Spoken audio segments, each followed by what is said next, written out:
Luchando por sustento. Todos luchamos por no rendirnos ante la frialdad y el odio. Esto fue incluso una lucha para Jesús. Al igual que el resto de nosotros, Él tuvo que luchar, a veces vigorosamente, para permanecer cálido y amoroso. Es interesante observar esto en el Evangelio de Lucas. Este es el Evangelio de la oración. Lucas muestra a Jesús orando más que todos los evangelios combinados. Además, en el Evangelio de Lucas, los discípulos de Jesús estaban intrigados por su oración. Sintieron algo extraordinario acerca de Jesús, no porque él pudiera caminar sobre el agua y hacer milagros, sino porque a diferencia de los demás, de hecho, él podía poner la otra mejilla. Él era lo suficientemente fuerte como para no ceder a la frialdad ante el odio tan fuerte que amenazaba su propia vida.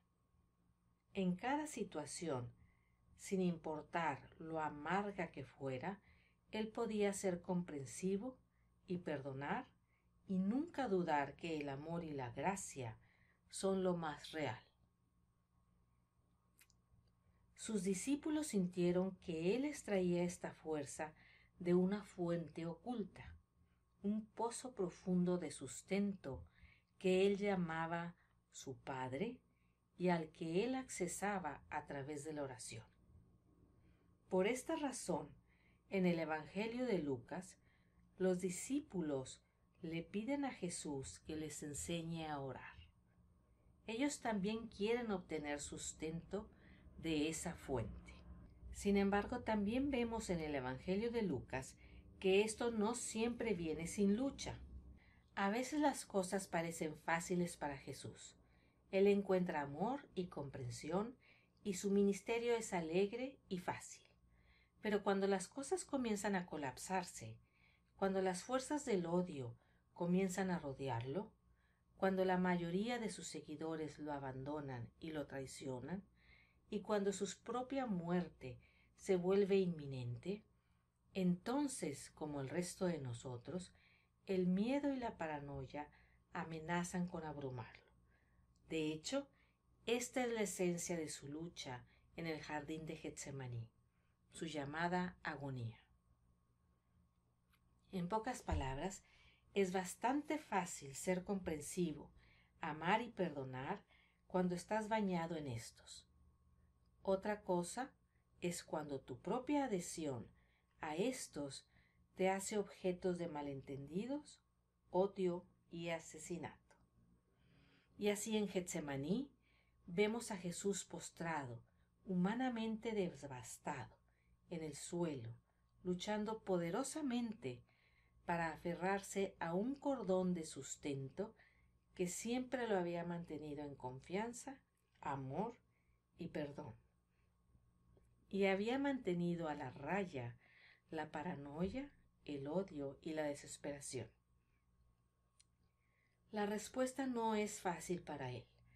Tiene que orar repetidamente y, en las palabras de Lucas, sudar sangre antes de poder recuperar el equilibrio y arraigarse nuevamente en esa gracia que lo sostuvo a lo largo de su ministerio.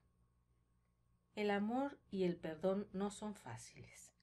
El no ceder a la ira, la amargura, la autocompasión, el odio y el deseo de venganza tampoco fueron fáciles para Jesús.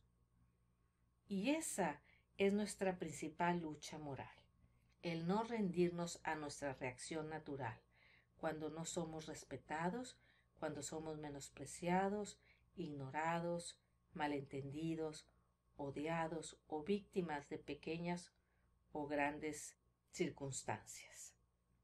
Frente a esto, la paranoia se apodera automáticamente y casi todo dentro de nosotros conspira para crear una presión obsesiva hacia la devolución en especie, es decir, insulto por insulto, falta de respeto por falta de respeto, fealdad por fealdad, odio por odio, violencia por violencia. Sin embargo, hay otra posibilidad. Como Jesús, quien tuvo que luchar para no rendirse a la frialdad y al odio, nosotros también podemos sacar fuerzas a través del mismo cordón umbilical que lo alimentó. Su Padre, la gracia y la fuerza de Dios, también nos pueden nutrir. En su famosa película La Pasión de Cristo, Mel Gibson se centra en el sufrimiento físico que Jesús tuvo que soportar durante su pasión y muerte. En parte esto tiene algo de mérito, ya que los sufrimientos de Jesús fueron de hecho bastante horribles. Mas en gran parte pierde de vista el punto, como vemos en los evangelios. Estos centran la atención en minimizar cualquier enfoque en los sufrimientos físicos de Jesús.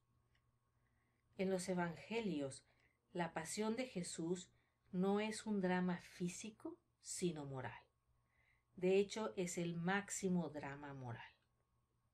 La verdadera lucha de Jesús, mientras sudaba sangre en Getsemaní, no era si se permitiría morir o invocar el poder divino y escapar.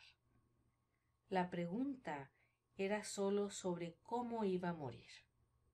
¿En amargura o en amor? ¿En odio o en perdón? Esa es también nuestra lucha moral definitiva. Una que no sólo nos enfrentará en el momento de la muerte, sino una que nos enfrenta a diario, cada hora, en cada situación de nuestra vida, pequeña o grande, en la que somos injustamente ignorados, insultados, odiados o victimizados de alguna manera, nos enfrentamos a una opción de cómo responder: con amargura o con comprensión, con odio o con amor, con venganza o con perdón. Y como Jesús, luchando en Getsemaní, tendremos que luchar para seguir aferrándonos a algo más allá de nuestros instintos naturales, más allá del sentido común, más allá de nuestros dictados culturales. Hacer lo que viene naturalmente no nos hará bien. Hay que accesar algo más allá de nuestro ADN. La primera palabra que sale de la boca de Jesús en los evangelios sinópticos es la palabra metanoia. Entre sus otros significados es lo opuesto a la paranoia. Significa confiar, incluso ante la desconfianza.